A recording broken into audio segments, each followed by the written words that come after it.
Viidiyoo baay'ee ajaa'ibedha. Ijoolleen teenya akkanatti macaawachaa arabdootaa taanee jechuudha dhugaa dubbachuudhaaf macaawachaa arabaa taanee viidiyoo kana ilaalee ufan yaadadhe jechuudha. Ufan yaadadhe ni mataan koo jechuudha. Arabdoonni biyya irraa ni fidde kan fide bar nama tokkodha. Shuqul koo'is itti shuquliin madaam beet koo'is samiin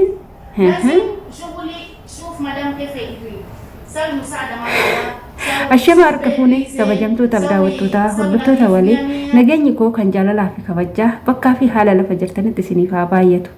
Akkam jirtu nagaa keessanii anis obboleettiin keessan baay'isee nagaa kootidha. Dhiifama miira keessan galuuf ta'e natti fakkaate viidiyoo kana ilaalin jechuudha.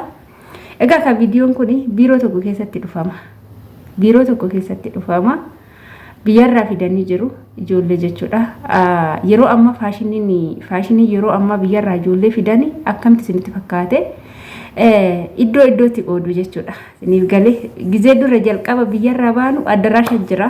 Hundumtuu xiyyaara tokko yoo dhufne ijoolleen Itoophiyaa addaraasha sanitti nam'inee addaraasha san keessaa kan kafiilli keenya dhufee kafiilli keenya inni qaxxitaa nu fudhata jechuudha. Kafiiluma keenyatti galla jechuudha. Yeroo sanii imbaasirraan jechuudha. Amma immoo dallaalonni haala jijjiirratanii imbaasiin Itoophiyaa haala jijjiirrattee hojii isaanii addaan qoqqooddatan jechuudha. Isiniif galee amma maal godhe imbaasiin Itoophiyaa tokko isa nama Saudiyaa Arabiyaa jiru tokko wajjin walitti dhufeenya godhate maal godha ijoollee biyyarraa walitti guureet isa wajjin walii galtee godheet gara isaa kana garana gurgurata jechuudha ijoollee. Isiniif galee ijoollee garasiin fidata yeroo fidatu kana amma yoo kan riyaadii dhaqu yoo jiraate guyyaa tokko xiyyaara tokkoon kan nama ijoollee shamarree 20 yookaan immoo 10 kan jiddaa deemus akkasumatti kan riyaad kan dammaam deemus akkasumatti xiyyaara garaagaraatiin anamma algasimin dhufe jechuudha akka waleetitti yeroo kana shamara 10 taaniiti jechuudha kan dhufne kan uffanne immoo yuunifoormii uffanneeti jechuudha bara 2012 kuni yuunifoormii uffanneeti akkasitti haala saniin dhufne kan nu fudhate garuu namicha tokkicha jechuudha. Namicha tokkichaadha. Inna isa sanirratti wanni jechuu barbaadu yeroo akkanatti nama fidas kana waanuma kabajaa guddaa namaaf godhan yookaan immoo mirga keenya waan nu eegan fakkaata jechuudha. Garuu 000 dha jechuudha. Maaliif waan narra gahe waan na mudateef jechuudha. Achitti biiroo keessatti namoota hojjetanii qaxaru nuti garuu isaaba sareetu kabajaa qaba jechuudha. Isaan biratti saree fi adurreetu kabajaa qaba. Nuti namatti nu da'anii inna yeroo kana achitti nu fidanii mana tokkotti nu galchanii maal nu jedhu beektu fiiriyaa Itoophiyaa fiiriyaa isaanu xiroodha akkas jedhu inna haala saniin yeroo dhufe san biiroo sanitti ijoollee baay'een afaan hin beekanii bayzawwee kan afaan hin beeknetu baay'ata ani immoo xiqqoo dura waan nu jedhe afaan nan beeka. Warra afaan beeku kana immoo yoo argatan ni gammadu jechuudha. Sababbiin isaan gammadaniif maaliif yoo jettanii maallaqa guddaadhaan gurguratu. Maarree akkam nu godhu beektanii arabdoonni dhufti arabdootatti mindaan keenya kan ittiin biyyarraa dhufne qarshii 1000 qofaadha. Qarshiitu biyya kana qarshii 1000.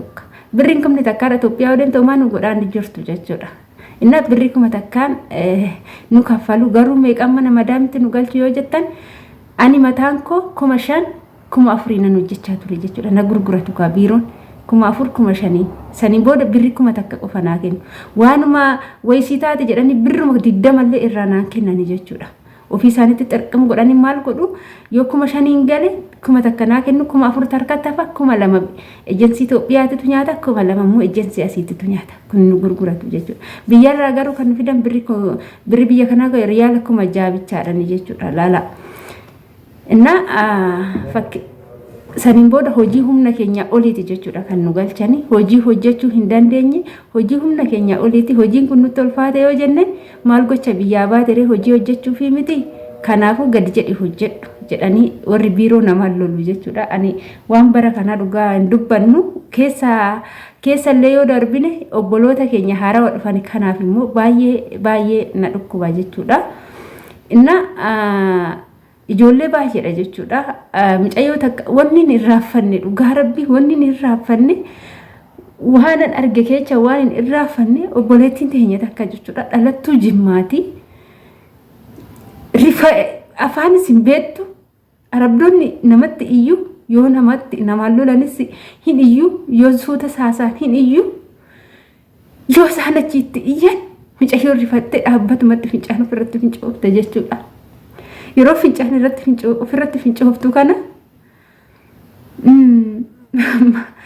achumatti namichi kaballaadhaan qabate jechuudha. Dhugaan ijji kiyyaafoodhaan badu mucayyoon achumatti akka sammuu taate sammuun tuqame jechuudha. Sa'aatuma san keessatti sammuun tuqame waan jettu hin beektu. Afaan hin beektu. Nu umma akka biran geenye nu dhooggan baay'ee na dhukkubaa ture jechuudha. Waanuma godhu wallaalee gizee sana aganallee sana xallee miidiyaallee hin beeku. Bilbilallee bilbila karkaarshaa takkan qabadha. Ishiidhaan nurraa guuru dawwalachuun hin danda'amu. Bilbila qabachuun hin danda'amu jedhanii nu dhooggu. Bilbila sanuyyuu dhossineetu jechuudha kan fayyadamnu. Mucayyoon gizumsan akka sammuu godhanii birri ji'a 5 hojjetattillee harkaa fudhatanii harka duwwaa warrattis dhufaan jira jettee oduun dawwalatiin nu gara hojii nu erganii torbe yoo guunu biyya galchan nu jedha. Garuu mucayyoo sun biyya geechee hin geenye maatii ishiitti galte hin galle yeroo sanatti bilbila warra ishiitis hin qabu hin beeknu hin dawwallee fi maal akka taate rabbiin tokkichaa beeku jechuudha. Dhugaa rabbii yoo har'a afaan damma dibatanii jedhan kana waanuma nuuf yaadu se'u waanuma nuuf yaadan se'u ijoollee baay'een hedduun isaanii haala kanaan rakkatanii rakkoo gurguddaa keessa kan darbanidha jechuudha. Dhugaan biyya arabaa baay'een jibbee jechuudha. Keessan jira garuu baay'ee na jibbisiise jechuudha. Biyya arabaa jechuun aramanii bakka waan namarraa dhalatanillee natti fakkaatu na haala kanatu jira. Namuma garuu yoo afaan akkanatti jedhan kana waanuma ijoolleedha yaadan akkuma bara hojiin jiru mirga namaatis kabachiisu. Fakkeenya mamma seerri biyya biraa yoo daa'ima guddisuudhaan dhufte dhugaa hojii biraatti hin dabartu. Zeega biyya biraa hojiinillee hojjennee jirra. Yoommoo tsidaatiidhaan dhufte nyaatatti hin darbitu yoo mindaan dabalamee fi aarratti. Yoo nyaatan dhufte garuu tsidaatitti hin dabartu. Hojima tokkicha san hojjetti.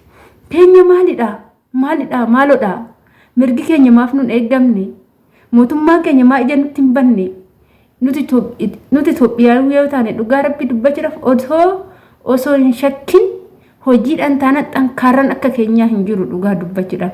Hojiidhaan taana tsidaati kan qabu kan akka keenyaa hin jiru. Hojii tokko yoo hojjennu gadi qabneet hojjenna jechuudha ijoolleen Itoophiyaa yoo taane. Maalodha mootummaan yoo nu arge maalidha? Yookaan mirga keenya nu eessisu yookaan immoo ijoollee biyyaa baasuu dhiisuu. Bakka biyyaa baasuu dhiisuu. Maaliif asitti yoo kan asii mirga argate bar kan achii dhufuu danda'a. Kan asii yoo as ga'e torbee tokkotti in shaffaxama. Torbee tokkotti immoo yoo ishiin hojii suuta nama barsiisuun jira be. Anamma yeroo jalqaba tokko jedhee biyya arabaatii dhufe biyyarraa dhufe dhugaa qaxxitumaan kafiiluma kiyyatu biiroo irra na fudhate jechuun biiroo akka amma namni tokko nama fidoo doon ta'an addaraasha keessaa na fudhate yeroo jalqabaa jechuudha. Kafiilli sun ishee sun jechuudha. Afaanis hin beeku yeroo sanii nyaata isaaniitis hin beeku wanta kan beekun ture. Garuu seeraatan suuta na barsiifte jechuudha. Suuta afaanillee nyaatallee waa hundumaa osoo natti iyyi osoo na rifachiisin. Har'a warri biiroo ijoolletti iyyu ijoolleen ni rifachiisu. Kanatu bara ijoollee maraachaa jira. Waan ijoollee maraachuu isin hin beektan jechuudha. Icciitiin biiroo keessa jiru icciitii guddaadha jechuudha. Kan gadi ba'uu hin dandeenyedha. Akkas baay'ee ulfaata. Kabajamtoota kiyyaa waa'ee icciitii biiroo viidiyoo biraatiin walitti deebina. Hanga viidiyoo biraatiin walitti deemtu turtii gaarii isiniif.